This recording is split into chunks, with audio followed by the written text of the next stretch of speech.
আসসালামু আলাইকুম। আমি আজকে একটা ভাজি করব, কীভাবে করব সেটাই দেখো। এখানে পটল আর আলু নিয়েছি। এই পটল আর আলুটা ভাজি করব। এখন কড়াইটা আগে বসিয়ে দিয়েছি।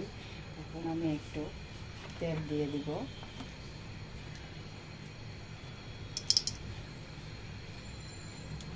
তেলটা গরম হয়ে গেছে। এখন আমি এখানে 2টা শুকনো মরিচ দিয়ে দেবো, আর সাথে দিয়ে দেবো একটা তেজপাতা 2 টুকরা করে নিয়েছি। সেটা একটু মরিচটা একটু ভাজা হলে পেঁয়াজ রসুন দিয়ে দেবো। এখন দিয়ে দেব পেঁয়াজ আর রসুন কুচি।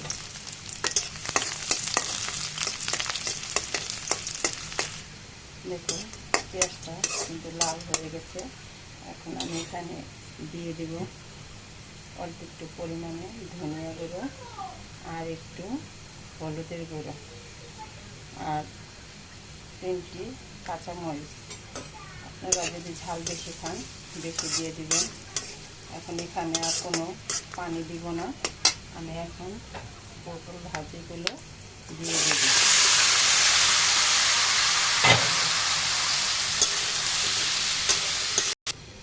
দিয়ে দেব স্বাদ মতন লবণটা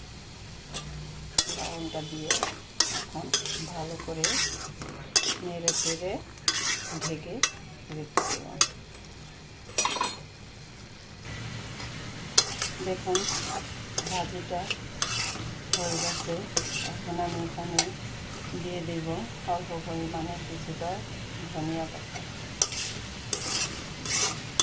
এটা দিকে একটু টান আছে, সেই জন্য দিলাম। খুব সহজে ভাজিটা বানিয়ে নিলাম। এটা কিন্তু রুটি দিয়ে খেতে খুব ভালো লাগে। যদি ভিডিওটা ভালো লাগে একটা লাইক শেয়ার কমেন্ট করবেন। আর বন্ধুরা যারা নতুন ভিডিওটি দেখবেন সম্পূর্ণভাবে দেখে আমার চ্যানেলটি সাবস্ক্রাইব করে দেবেন। আল্লাহ হাফেজ।